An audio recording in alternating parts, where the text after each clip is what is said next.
오늘은 먼저 추석 연휴 동안 고향을 방문하실 때 보다 안전하게 다녀오실 수 있도록 안내 말씀을 드리고자 합니다.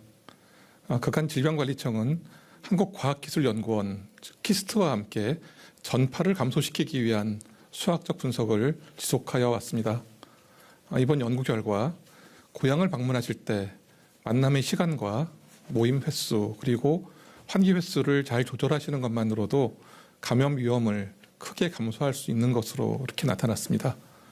키스트에서 인공지능 분야 전문가로서 본 분석을 해주신 김찬수 박사를 통해서 설명 말씀을 드리도록 하겠습니다.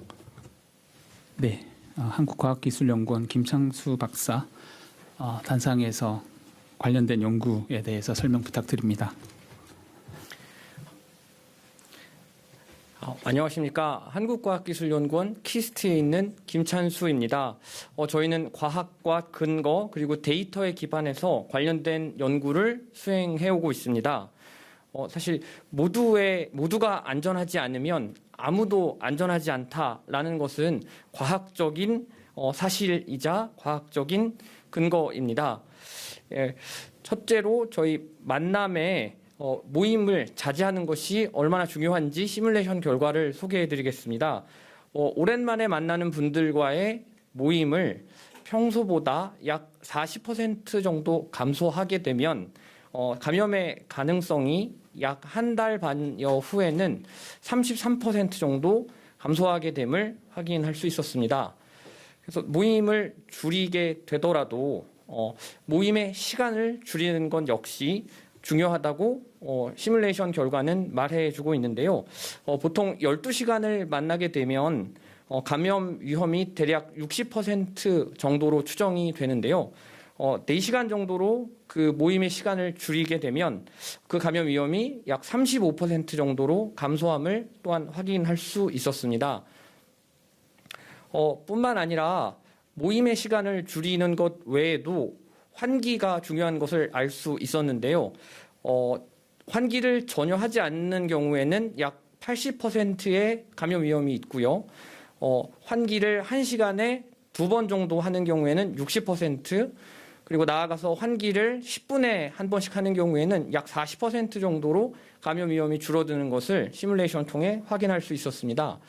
이를 좀 더 자세히 소개해드리면 감염자와 12시간 정도 만나는 시간을 가질 경우에는 환기하지 않을 때는 약 78%의 감염 위험이 확인되었고 10분마다 환기할 경우에는 그 위험이 그 절반인 42% 정도로 감소하는 것을 계산 결과로 확인하였습니다.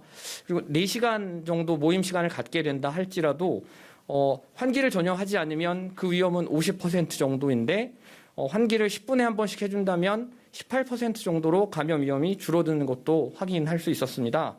그래서 결론적으로는 환기의 횟수를 줄이거나 만남의 시간을 늘리면 코로나19 감염의 위험성은 훨씬 증가된다고 계산을 통해 확인할 수 있었기 때문에 환기는 자주 시키고 만남의 시간을 줄이는 것이 필요하다라고 과학적인 결론을 말씀드릴 수 있겠습니다. 이외에도 사실 환기하기가 어려운 상황에 있다면 당연히 마스크, 지금까지 강조되어 온 마스크를 쓰는 것이 좋겠습니다. 특히 마스크는 첫째, 남을 보호하는 데 있어서 굉장히 유용하고요.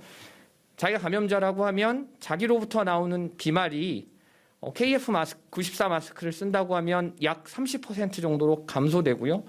나를 보호한다는 입장에 있어서도 다른 사람의 비말이 자기한테 들어오는 양의 전체의 약 1% 정도로 감소되는 것도 확인할 수 있었습니다. 사실 개인의 방역이 사회의 방역을 이룬다고 저희 시뮬레이션 결과를 통해 확인하고 있고요. 사실 꽤 많은 토끼가 세 개의 굴을 파서 위험을 대피하듯이 오래간만의 만남을 줄이거나 혹은 모임의 시간을 짧게 하거나 환기를 자주 하면 감염의 위험을 상당히 줄일 수 있는 것으로 확인되었습니다. 더불어 마스크가 얼마나 중요한지도 과학적인 입장에서 다시 한번 기억해 주시면 감사하겠습니다. 네, 설명 잘 들었습니다. 다음은 역학조사 분석단장이 이어서 브리핑 내용 설명드리겠습니다.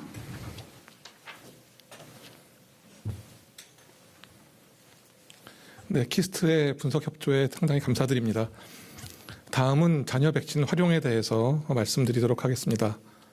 지난 8월 26일 18세에서 49세 청장년층에 대한 그 접종이 시작된 이후에 사전 예약 대상자 1,363만 5천 명 중 484만 명이 1차 접종을 완료하셨습니다.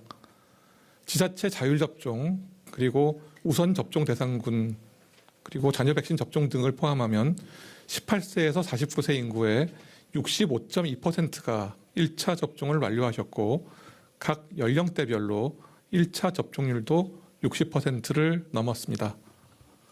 미접종자께서는 그 자녀 백신을 활용하면 오늘이라도 접종이 가능합니다.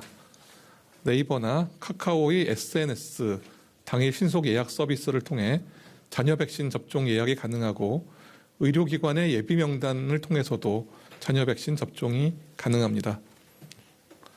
한편 18세에서 49세 연령층의 접종 사전 예약은 9월 18일 18시까지 가능하며 아직까지 예약을 하지 않으신 분들은 본인과 주변의 안전을 위해서 예방접종에 꼭 참여해 주시기 바랍니다. 다음은 코로나19 주간 발생 동향에 대해서 말씀드리겠습니다. 최근 비수도권은 전반적인 환자 감소 추세이나 수도권을 중심으로 환자 발생이 보다 크게 증가함으로써 전반적으로 환자 발생이 증가되고 있는 상황입니다. 최근 1주간 코로나19 국내 신규 발생은 일평균 1,725명으로 전주 대비 3.2% 증가하였습니다. 수도권은 최근 1주 일평균 1,234명으로 전주 대비 6.7% 증가하였습니다. 비수도권은 최근 1주간 일평균 491명이 발생하여서 전주 대비 4.6% 감소하였습니다. 주간 감염 재생산 지수는 전국 1.01로서 지난주보다 다소 증가하였고 수도권은 1.03, 비수도권은 0.95였습니다. 해외 유입 사례는 일평균 34명으로 전주 대비 12.6% 감소하였습니다. 현재 20대, 30대 분들 젊은 인구에서 좀 발생률이 높은 편입니다. 이런 그 연령대에 대한 예방 접종이 확대되면서 증가세는 점차 감소될 가능성이 있지만 아직은 감소세가 아니며 조금 더 많은 주의가 필요한 그런 상황이 되겠습니다. 최근 위중증자는 8월 4주차에서 417명에서 9월 1주차에는 389명, 그리고 9월 2주차에는 363명으로 감소하였습니다. 사망자는 8월 4주차에서 74명, 그렇지만 9월 1주차에선 39명으로 감소하였으며 9월 2주차에는 이와 유사한 43명입니다. 이는 중증과 사망 감소에 대한 백신 효과가 천천히 나타나고 있는 긍정적인 지표로 판단됩니다. 향후 그 추세를 지속적으로 분석하고 또한 대응하도록 하겠습니다. 또한 당대본이 8월 22일부터 9월 4일까지 발생한 2만 765명을 분석한 결과 92.4%는 백신 미접종자 또는 불완전 접종자셨습니다. 최근 백신의 완전 접종률이 40%에 달하고 있는 걸 감안하면 주로 미접종군에서 발생이 확인되고 있고 백신의 효과는 매우 명확한 것으로 이렇게 판단하고 있습니다. 다음으로는 최근의 집단 발생에 대해서 말씀드리겠습니다. 최근 감염 전파 사례 특성과 위험 요인을 분석한 결과 학원, 학교, 다중이용시설 간 상호 전파를 통해서 교내 유입이 발생한 그런 사례가 다수 발생하였습니다. 교내 집단 발생은 대체로는 확진자가 포함된 그 학년에서 주로 발생하고 있으나 제한적으로는 기숙사 생활 또는 실습 수업 등을 통해서도 학년 간 전파가 역시 이루어지는 것으로 확인되었습니다. 학생 여러분들께서는 증상이 있으시면 적극적으로 검사를 받아주시고 마스크 착용 등과 같은 개인 방역수칙 준수를 꼭 당부드립니다. 다음으로는 변이 바이러스 발생 상황에 대해서 말씀드리겠습니다. 최근 일주일간 변이 바이러스 분석률은 29%입니다. 최근 일주간 국내 주요 변이 바이러스 검출률은 98.8%, 델타형 변이의 검출률은 98.5%로 나타났습니다. 추가 확인된 변이 바이러스는 3,460건으로 200건은 해외 유입 사례, 3,260건은 국내 감염 사례였습니다. 다음은 돌파 감염 발생 동향입니다. 누적 돌파 감염 추정 사례는 국내 접종 완료자 1,157만 7,080명 중 0.041%에 해당하는 4,731명입니다. 30대가 0.102%로 발생률이 가장 높았습니다. 백신 종류별로 보면 얀센 백신 접종자 중 발생이 0.149%, 아스트라제네카 백신 접종자 중에서는 0.034%, 화이자 백신 접종자 중에서는 0.028%, 모더나 백신의 경우에는 0.016% 순이고 교차 접종자 중 발생은 0.021%입니다. 변이 바이러스 분석을 완료한 1,367명 중 83.9%에서 주요 변이가 확인되었습니다. 다음은 항체 검사에 대해서 잠깐 설명드리겠습니다. 현재 항체 검사는 코로나19의 선별 진단 검사용으로는 사용할 수 없습니다. 항체 검사는 과거 감염 이력을 추정하는 데는 사용될 수 있지만 개인의 면역력과 바이러스의 전파 가능성을 판단하기에는 과학적 근거가 충분치 않은 상황입니다. 백신을 맞으신 분도 백신의 종류, 또 항체 검사의 종류, 검사의 시기, 또 가지고 있으신 기저질환의 종류에 따라서 항체가 검출되지 않으실 수 있고 또 백신의 효과성을 판단하는 근거로 사용되기는 어렵습니다. 이는 우리나라 식약처뿐만이 아니라 세계보건기구, 미국 FDA, 유럽의 질병통제센터 등에서도 이러한 사실을 명확히 밝히고 있습니다. 질병관리청은 항체 검사 결과를 근거로 접종 대상을 정하거나 재접종 여부를 결정하지 않고 있으며 항체 검사는 전문가의 정확한 이해를 바탕으로 보조적 검사로 사용되어야 합니다.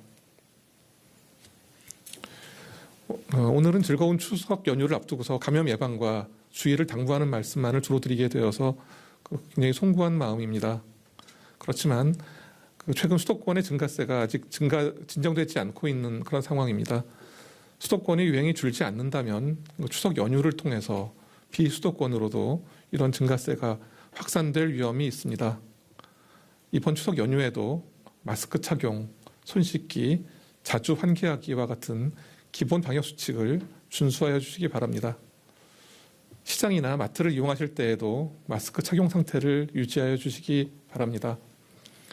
거리 두기와 방역 수칙을 준수하여 주시고 예방접종에 적극 참여해 주시는 국민 여러분들께 거듭 감사의 말씀을 드립니다.